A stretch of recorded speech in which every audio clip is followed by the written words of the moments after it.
Hello, everybody, and welcome to Transformation Week at MediaCom. This is the third year we've run Transformation Week, and it's bigger and better than ever, but obviously it is also virtual. So thank you for joining us. And I'm delighted today to introduce one of the brightest shining lights of our industry. I don't know actually what the industry would do without him. Rory Sutherland, who is Vice Chair of Ogilvy and founder of the Behavioural Science Practice. So we will definitely ask Rory your questions if you'd like to post them in the Q&A. But I'm just going to kick off with quite a big question from me. Rory, welcome. What do you think we've learnt about transformation this year as an industry, as the UK, and as a planet? Well, the first thing which should have happened, and I'm not sure it has, is that suddenly every business question is kind of a marketing question. Because one of the most dangerous things you can do, this is what most businesses do most of the time. In other words, most of their investment decisions are predicated on past behavior. So if you're an airline, you see which routes are growing, which routes are shrinking, which routes are highly profitable, which routes are loss-making, and you essentially use past behavior and past what economists would call revealed preference. And you look for trends and you extrapolate forwards. And so that serves alongside market research and I guess just economic theory. Those things serve as the really big sort of drivers of customer-driven decision-making in business. Now, of course, Gerd Gigerenzer at the Max Planck Institute, a very brilliant psychologist and kind of complexity thinker, makes the point that in times of extreme change and disruption, the worst thing you can do is what he calls optimize on the past. So in other words, extrapolating from past behavior suddenly goes from being relatively safe under conditions of extreme stability to extremely dangerous, because you're optimizing towards a world that doesn't exist. And one of my great complaints about the fetishization of big data is my point that all big data comes from the same place, the past. Okay. Yeah. And so we've seen something really interesting in terms of we now really need to know as a business what the deep set, unchanging psychological needs are, psychological and physical needs are of your customers.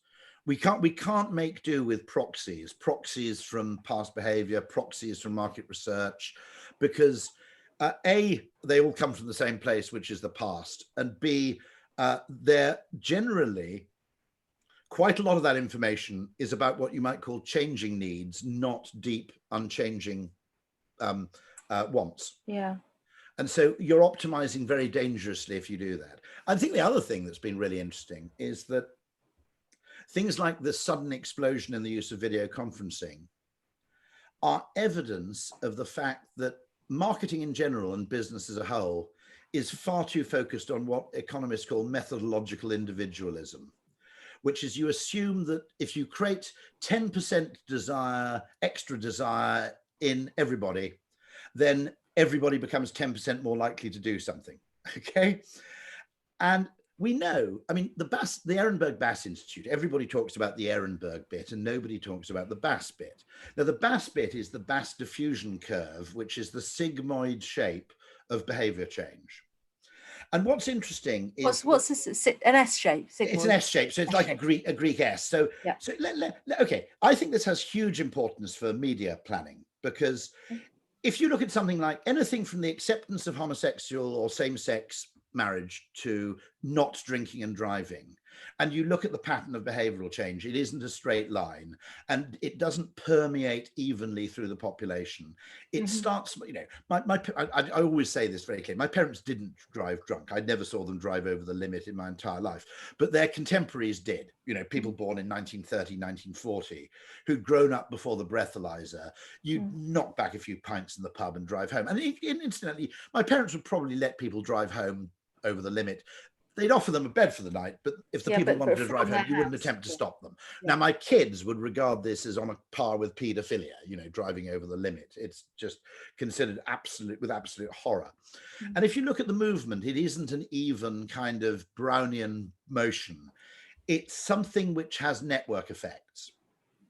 And so we're affected heavily by the behavior of others. Now, why has that got a huge bearing on media planning? Because if you look at advertising effectiveness in the conventional way, which assumes linearity and individuality, you're advertising against, say, drink driving in the early years is going to look incredibly ineffective. Then you're going to have a period maybe where, like Zoom, it reaches a tipping point where it massively accelerates, and then you have a ceiling where, you know, there still are people who drive over the limit, and that's a much more difficult group. It's like the people who still don't have mobile phones, or the people who still don't have home internet access. Generally, they tend to be older and they die away, but nonetheless, you reach that kind of asymptotic ceiling. Now, the interesting thing there is that you might argue that actually the same would apply to if you were Ford trying to sell the Mustang E. The logic would be, well, we're not going to sell very many in the first few years, so we won't advertise very much. Now, maybe your advertising is most effective when it looks least effective, and it's actually least effective when it looks most effective.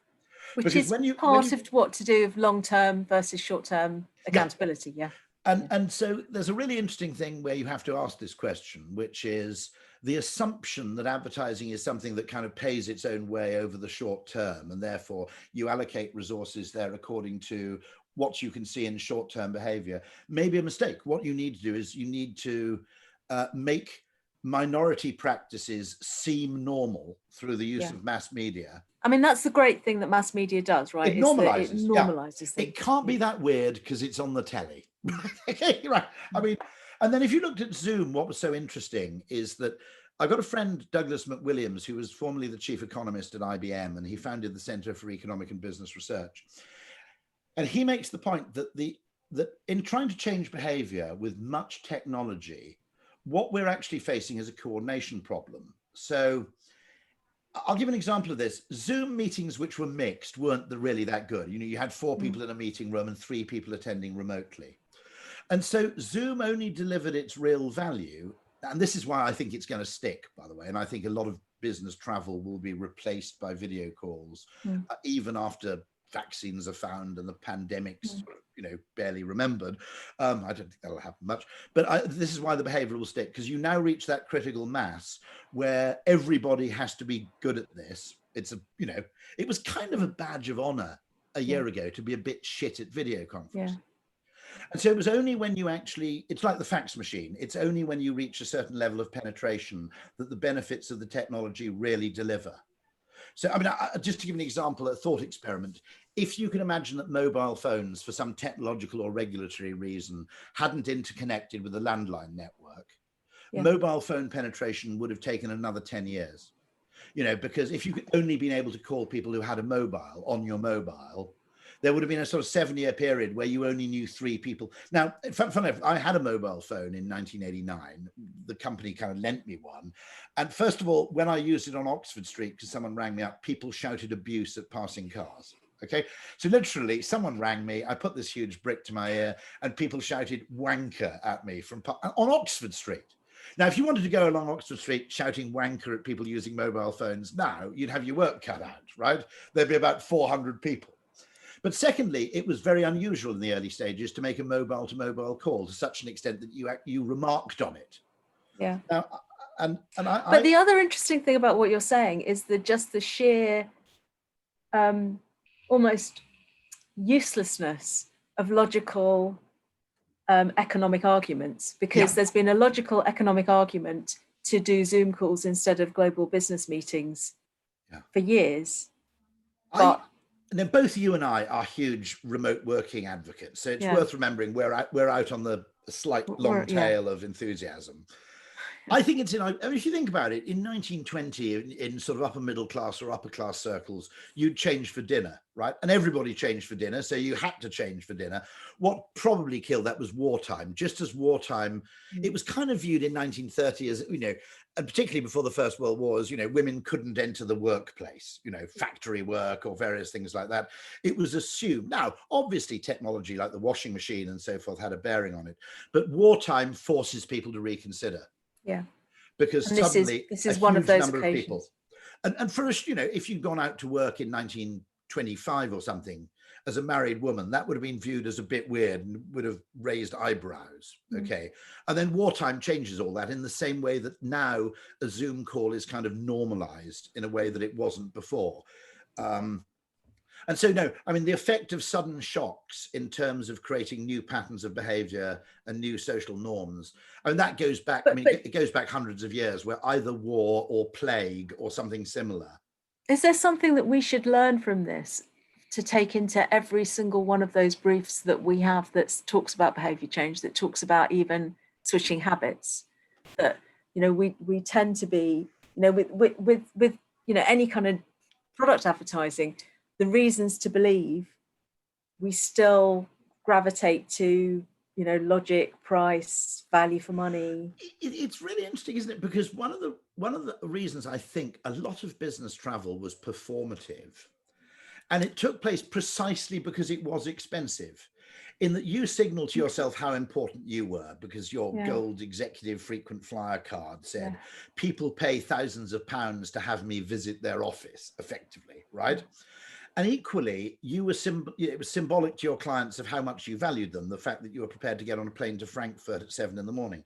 So there was an element where it was costly signaling. The degree of difficulty was precisely what drove the behavior. A bit like dressing for dinner, I guess. You know, it was a performative act. And it was. So do we need something to substitute for that? Well, it's interesting because I did meet Zoom in June, and I was talking about this. My basic view is that, like Kotler, I believe that marketing is a branch of economics. But mainstream economics has no room for marketing because it assumes perfect information and perfect trust. Okay. And therefore, interestingly, what mainstream economics is a model of basically a marketing-free world in which information is perfect, trust is complete, etc. So my contention is that everything that is heterodox economics is of interest to marketers. Okay, so everybody who disagrees with economics has something of value to say to people in marketing. And there are branches like network economics, there's evolutionary economics, there's ergodist economics. I won't get into that because it's heavily nerdy, but there's complexity economics.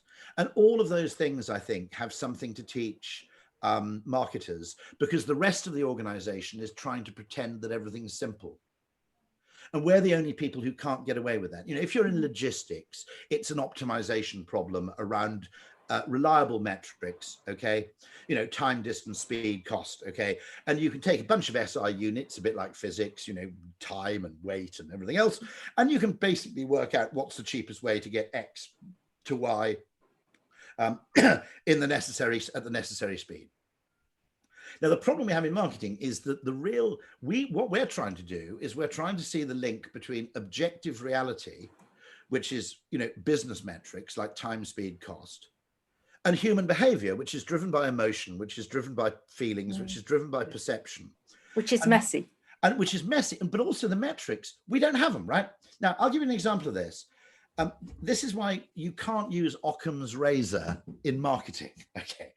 And by the way, I won't raise that, but I mean, there's some major problems around our discussion of diversity and inclusion, which are just, we're measuring it against the things about people that are easy to measure, which are ethnicity, gender, and so forth, the things that appear on questionnaires. Now, probably the biggest predictor of your success in business is being good looking, right? Okay, that's the biggest unconscious bias. And Campaign did a kind of 50 faces to watch among female marketers. Okay, now you couldn't help noticing, I don't want to be rude, but this was not an average cross section. First of all, in age, they were all young, or in attractiveness. Okay, and yet nobody ever mentions that, because you can't say, okay, ethnic origin, gender, there's a sexual height orientation. there's a Huge height bias, bias which has been documented, right? I can't remember what it is, but it's for every inch it's thousands of pounds, I think. You know, there's a big height bias. And what's also interesting, I think I'll win some friends here, middle-aged women, who are basically the sanest people on the planet, are inordinately disadvantaged by unconscious biases. And when I say that, I mean, I genuinely mean that. But I think that's something that goes beyond, coming back to Paul's comment in the chat about first world problems, that goes beyond first world and into all of the world, all of the planet. The reason it gets problematic is it's a metrics question, which is a big indicator, by the way, of, you know, it's how many books did your parents have at home? In the home where you grew up, how many books were there? That correlates. But the government can ask you ethnic questions, or they can ask gender questions. They can't ask that. Okay. And so what we're doing is we're looking, and this is the problem I think marketers face, which is we don't have a metric for anxiety. We don't have a metric for trust. We don't have a metric for uncertainty. We don't have a metric for status. Okay. And what we're trying to do is we're trying to take these physical metrics, which the business measures, and we're looking using data to correlate them with human behavior as if they map neatly onto one to the other. Okay. Now, I'll give you a lovely example of this right now. If you were Woolworths actually did this. They kept open. I know they went bust, so it's not the best example, okay? But Woolworths actually paid their staff until 5:05 or 5:35, 5 minutes longer. And what they realized is that a bunch of people would turn up thinking they'd missed Woolworths, and you'd kind of let them in through the door and say, we're actually closed, but if you've got 5 minutes, you want to buy anything. Now, the sales resulting from that extra 5 minutes weren't particularly exciting, but the degree of gratitude was a lasting emotion. Whereas if actually there's someone at the door, I've actually had this happen in a shop where you go into the shop and you walk towards the counter and they say, I'm sorry, we're closed. Okay. Yeah. Now there was a dry cleaner in Sevenoaks that did that to me. I haven't used it for 10 years. Okay. Because I was so pissed off by this that I just go, okay, because I'm not interpreting that as a chronological question of opening hours. I'm interpreting that as a status question of, in the first case, I feel I'm getting VIP treatment. And in the second case, I'm being insulted. Which is why the fact that you still get call, when you have to call a business, when they still say your call is very important to us as the hold message. Now, that's still as frustrating now as it always was. And the other thing is their metrics are about how quick. You look at the metrics in GP's appointments, right? Yeah. So they're measured on how many people who requested a same-day appointment got one. And they cheat the metrics by making it impossible to book an appointment, except now for people with jobs, that's actually worse. I want to book a Friday morning appointment 3 days ahead. So A, I can say to my colleagues, I won't be in Friday morning and give them some advance notice. And B, I want a morning appointment so I can then, it doesn't disrupt my whole day. Or not that it matters anymore now we're working from home. But the point about that was they were pursuing. Now this thing, Kotler never said what gets measured, gets managed. First of all. Secondly, the person who did say it said it as a criticism. The full sentence is, even when it is damaging to the organization to pursue it. And who said that, Rory? It's a guy, and he's a kind of business philosopher, and I've briefly forgotten his name, but it's always attributed to We'll Google it. Yeah. Well, do Google it. Yeah. What gets measured gets managed. And look at the origin of that phrase, which is generally uttered approvingly. Now, it wasn't Peter Drucker, and it was actually, it's always attributed to Peter Drucker, and he never said it. And the reason he'd never said is he's an Austrian school economist, basically, Peter Drucker, right? Yeah. And he's the Austrian, his dad was best mates with Schumpeter. The interesting thing about the Austrian School of Economics is, one, they're big believers in marketing. They don't think there's a useful distinction to be made between the value created by marketing and the value created by manufacturing, right? And they're very skeptical about the ability for numbers to capture human preference. So for Peter Drucker to say that would have been really weird. His dad, who was best mates with Joseph Schumpeter, would have given him a good ticking off. Okay, so this business of measurement, and the organization is treating itself like a machine, but the interface with the outside needs, and we don't have metrics. So the classic example. No, there's a point being made by Christian on the questions. Is there a role for wearables such as an Apple Watch to connect the business? Conceivably, you could actually measure emotional state and start measuring that against external It's quite intrusive in terms of privacy. Yeah. No, I mean, you could measure facial expression. Conceivably, you could use some Ekman. Now, I'll give you the classic example of this. The reason I talked about the ethnicity versus measurement of diversity, okay, is there are always confounding variables, okay? So lots of variables spuriously correlate with other variables, okay?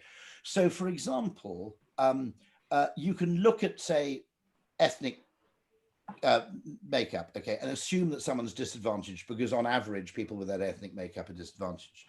But then you end up with a position of someone in the BBC who has a very diverse department and was very proud of their diversity statistics because it was 60% female and about 50% of his staff were of Indian origin. And his Indian friend burst out laughing. And he said, what's funny? And he said, 95% of those people are from the Gujarati Brahmin caste, who are about 3% of the Indian population. He said, look, I think the other thing is that there's just this.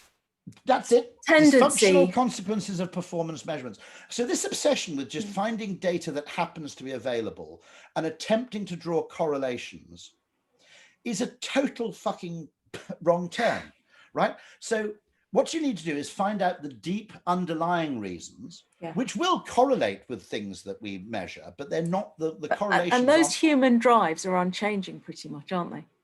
Well, that's the interesting thing, which is if you go deep enough, there are only sort of 7 or 8 categories of product, which is, you know, there's a wonderful thing. David Rock, who's a neuroscientist in New York, has this measure. I don't think it's complete. I'd love to spend a week adding to it one day, but it's what he calls SCARF, which is status, certainty, autonomy, relatedness, and fairness. Okay. And there are 5 things that humans really care about, which economics doesn't understand at all. So if you're a cab firm before Uber, you'd ask people, now this is the problem, okay? This is the Occam's razor problem, which is once we have an explanation for something that's plausible, we stop looking, okay? That's a fundamental thing, that the human brain isn't really looking for real reasons. The conscious human brain is kind of looking for excuses or justifications. So it's got the mind not of a scientist, it's got the mind of a lawyer, basically, which is, you know, I mean, I think Dominic Cummings, when he said I drove to Barnard Castle to test my eyesight, was telling the truth, because it was such an implausible explanation. Now, had he asked me, I would have said, look, you've got a Land Rover, right? Everybody who's got a Jaguar Land Rover vehicle knows the batteries and the electrics are a bit weird if the battery gets low. You'd been ill for 8 days, so you hadn't driven anywhere. If you'd said I drove to Barnard Castle to charge the battery before I set off to London the next day, everyone would go, oh, that's fine, right? Okay. And so there's this divide between what's the true reason. And my colleague Chris Graves has this wonderful phrase, just because something makes sense doesn't mean it's true. Okay. And so what we're looking for in business is things that make sense. And we're not looking for the truth. And this applies to business decision making, where as long as we can justify a decision, we don't really care how good it is. Okay, right? As long as I'm not going to get fired for doing this, so let's not dig any deeper. I've got a nice explanation here, ready made, ready to go, you know, oven ready, you know, plausible explanation. Let's go with that. And so I'll give you 2 examples of this, of the spurious correlation, right?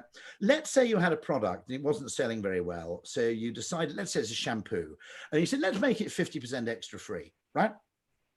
And you put 50% extra free and you make the bottle a bit bigger and sales go up quite a lot. Now, what's your explanation for that? It's an economic explanation, which is we reduced the price, therefore demand went up. Now, you don't know that, by the way. If you'd been able to lie and you'd been able to put 50% extra free and actually put the price up by 33%, right? I think a lot of those people still would have bought it. So it isn't really the price, right? It's the fact that there's a flash on it saying 50% extra free. The fact that it's more prominent on the shelf because it's got a 50% extra free flash on it. There's the fact that the retailer probably gives it more prominence because it's a deal. And the fact that a lot of people, like me, by the way, to an extent, buy on deal without knowing the price. So if you showed me organic milk, which was 50% extra free, I'd buy it without any knowledge of what the prior price was. How much you're paying for that it's milk. a deal, right? And so, but everybody says, right, okay, economics is now proven true. But actually, there are about 6 causative forces which create the correlation between dropped price and increased sales. And we're happy with just one of them, okay? We're not investigating. Well, we like things to make sense, right? Which is part of the...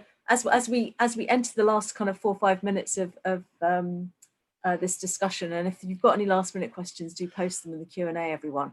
But as we enter this, and part of what's making us all, you know, in the state that we're in, is that we can't relate this. I've got to be really careful about this, because when I then say, no, look, the reasons for inequality and lack of diversity are multiple. It's not just unconscious bias at a race level, right? And in fact, the data can show you that it isn't. So, for example, there will be, you know, certain populations of various ethnicities will be disproportionately richer than the average population, for example. But there's all sorts of, I mean, Rory, there's all sorts of deep-rooted reasons for that. I want to bring you back. No. My only point is that if you say, and this is a problem in politics, but it's also a problem in business, which is if you say it isn't just that, people get angry with you. Okay. Look, If you say this is complicated and there are multiple Rory, forces, you're inviting me to plug my own new book here, because that's exactly what belonging is about, which is about the fact that everybody is on a journey, nobody is perfect, and we have to have some human values of kindness and forgiveness in our workplaces so that we can all make a difference. But I just wanted to end with a question about how we're going to get through the winter. You know, there's all sorts of things are going on. None of are under our control. We got used to a certain level of freedom through the summer, and now we find ourselves back in hard lockdown again. Is there anything that you would say to everybody out there from your kind of experiences or understanding to help us get through? Okay, so from a business point of view, the first thing is we've got to stop taking data and information and treating it as a single right answer problem. And what we're typically doing is we're looking at essentially solving for the average. Okay, what we're doing with data is we're looking for universal laws because of this quest for certainty. And the most valuable thing I learned during lockdown was a chat with Matt Ridley, who's written a book called How Innovation Happens. And the really interesting thing there is that he said, I can't remember who said it, but biology is described by a famous biologist as biology isn't like physics. It's a science of exceptions. Mm-hmm. You look at the things that are anomalies that don't make sense, you know, the peacock's tail or bright coloration in animals, and you ask why. Okay. And we should be, as marketers, we should be involved in the science of exceptions. And yet the way we approach data is like physicists, which is looking for generalities instead of looking for really interesting. Yeah. And so my argument is, look, I mean, I've been working, I shouldn't give this away, but we started working a little bit with Gusto. Have you converted to Gusto? Personally, no. It's glorious because it makes no sense. Okay. So I met the guy who founded the company, and he said, I'll send you a free box. And I'm kind of going, I don't really get this, because if I want to make a meal, I can get a recipe book and I can order the ingredients from Ocado. But the interesting thing is nobody ever does. So if you look at your recipe books back home, right, you have probably made 0.5% of the available recipes in those books, right? And yet when Gusto delivers all the ingredients with the recipe, you make 100% of them, and you end up eating like a king at a really low price. Yeah. And it's entirely it's solving a coordination problem, I think, which is, yes, in theory, we could go A and B and C and do this. But the truth of the matter is we don't. And if you change the order, so it's provide the goods, then provide the recipe, everything changes. It's fascinating. And so my hunch is that we've got to look at the information that consumer capitalism is like the Galapagos Islands for understanding human behavior. You know, it's an archipelago of weirdness. And that's what we got to do. We just got to accept that. Stop pretending this is physics. Stop pretending they're universal laws. Agencies need to stop doing that. By the way, I'm going to have a bit of a cheeky one. I think slightly media businesses have connived with the tech industry in disproportionately elevating the relative importance of targeting versus creative. I think there's a kind of conspiracy in marketing services. I would say okay, let's go back to media has been optimized to the nth degree, and we know that. And we're over optimizing. Creative is not optimized in the same way. No, because it's harder to create a testing matrix. Much good creative is often slightly counterintuitive or illogical. But actually, to everybody that's out there, we do have some new work coming on that, because we completely agree with you, Rory. You've got to look at the whole picture.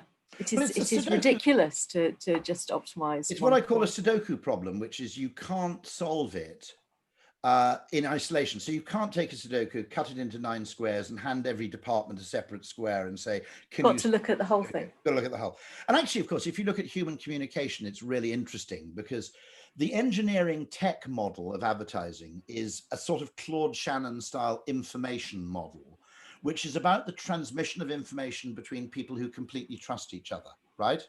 So it's like, how can you most efficiently get information encoded in bits and transmit it from one person? Now, we're not working in that area. We've got to create conviction and belief and norms and all these other things. And it's both messier and more rewarding and more fun.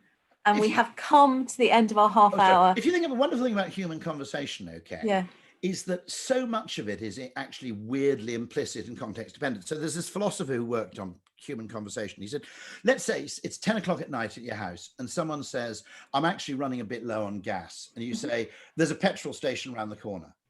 Now, interestingly, there's an economy in that, which is implicit in that sentence, is the fact that you know the petrol station's open. Because if you weren't sure it was open, you'd have to add the rider, but I'm not sure if it's open. Sure. So you'd reply, and likewise, if you take, could you shut the door? We don't say, yes, I am physically capable of shutting the door. We get up and we shut the door, right? Yep. So we understand these things so contextually that to try and construct messages in the absence of context is a kind of nonsense. And so I have no idea why media agencies and planning were separated from creative. It was a decision taken by, as far as I can see, no one who actually... Now, Rory, you and I have talked about this before, and if we had another hour, we could discuss that. But my optimistic point is that actually Zoom might actually be part of the solution, because cross-disciplinary and cross-departmental and multi-geography conversations have gone from being insanely expensive with a huge opportunity cost, because a meeting somewhere else is a morning out of my life, right? Yeah. A Zoom call is an hour out of my life. I mean, I've spent an hour on Zoom advising someone in Botswana as to how to get into advertising. Yeah, right? No, it's fantastic. Okay, now I wouldn't, the likelihood that if I said to WPP's travel department, I need to fly to Botswana to help someone get a job in, or help someone get I think that the brilliance of that, and the fact, as we were discussing earlier on, that sure, Zoom might not be the friend of creativity, but neither is sitting in meetings or sitting in an open plan office. No. I think our chance now to reinvent everything and reimagine everything. Most of those Zoom calls wouldn't have been meetings. So saying it's not as good as a meeting is, the point is the opportunity cost of having to meet before you can engage in useful interchange. And in business, consumers, if you think about it, have all these things like Facebook, Snapchat, blah, blah, blah, blah, blah. Okay. Now in business, all we've got is email, spreadsheets, and PowerPoint. Then previously there was this yawning gap, and then you got to the huge expense and coordination cost of a physical meeting. There was nothing in between. And now we have that. So we go into a brave new world in 2021, where we hopefully get through the restrictions that we have now, but we can reinvent everything. So Rory, as ever, I mean, there's been lots of comments that say everybody could listen to you for hours, and indeed we could, but thank you. I'll end on a final thing, which is a book recommendation for the nerdy, which is a book called The Book of Why by Judah Pearl, who's a fantastic mathematician. I'm reading chapter 1. It gets a bit nerdy later on. To be honest, I think just read the first few chapters. But he makes the point that mathematics doesn't have an idea of causality, right? It doesn't have a notation for causation. Yeah. It's got a notation for correlation. And so what we're doing is now, here's what's going on here, I think. Branches of mathematical statistics which require some degree of subjective input, like Bayesian statistics, where you have to have a prior assumption, which has to be generated by a human, or causation, where the person says there is a correlation between the importation of bananas to Cardiff and the divorce rate in the UK, but it's probably not causative because it requires human judgment. And the nerdy people, the engineers, are trying to remove any kind of human judgment. And so they're forcing us to use the mathematics of correlation, which is deeply flawed.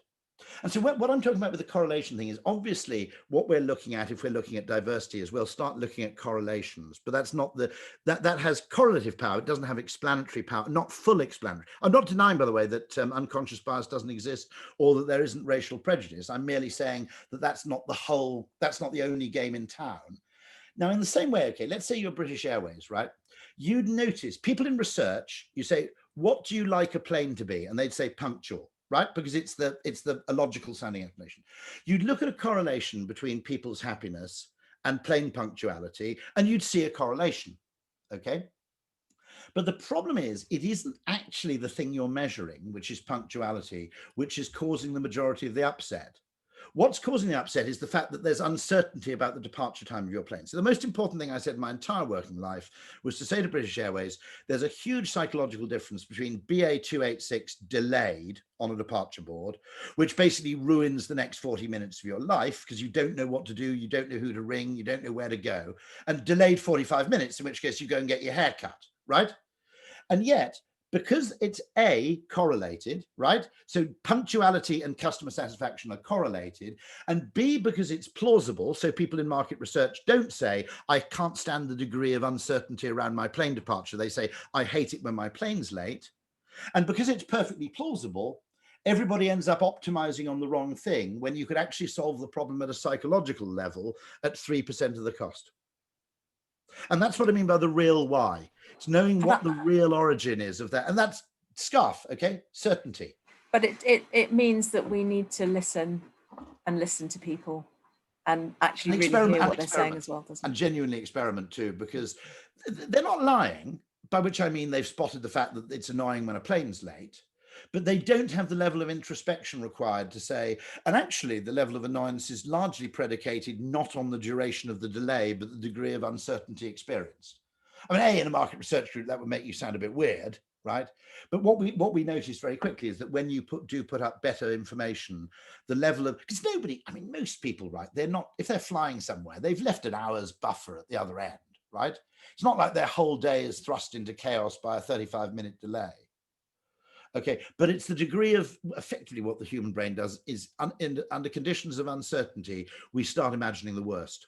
That's, and that's, that you can see the evolutionary reasons why we might do this, but you can also see why it's deeply disquieting. And it is indeed the child in all of us. Rory, it's been fantastic. We could all sit and listen to you all day. Just brilliant. Thank you very much. And have a good week, everybody. Hope you enjoy the rest of the week. It's a huge pleasure. Anybody's got any follow-up questions, have a deco on Twitter. I'm at Rory Sutherland. I'm totally happy to answer follow-ups as well. And the paper is called, it's VF Ridgway, Dysfunctional Consequences of Performance Measurements is the title of the paper. Thank you very much indeed, Indu. So that's brilliant. So have a wonderful time. Stay safe. Yeah, stay safe. And under lockdown, I mean, are there any tips I can give in terms of, I don't buy that thing that it's a break on creativity. I think we've just got to reinvent things. For example, if you want to have a brainstorming session, don't cram it into one physical meeting because it's not physical anymore. Have 2 meetings a week apart and you'll come up with better ideas because the brain's had time to ferment on them. So I think there are ways in which we can reinvent the use of this technology to make it just as good as what it replaces. Brilliant. Thank you very much, everybody. Bye-bye. Bye-bye.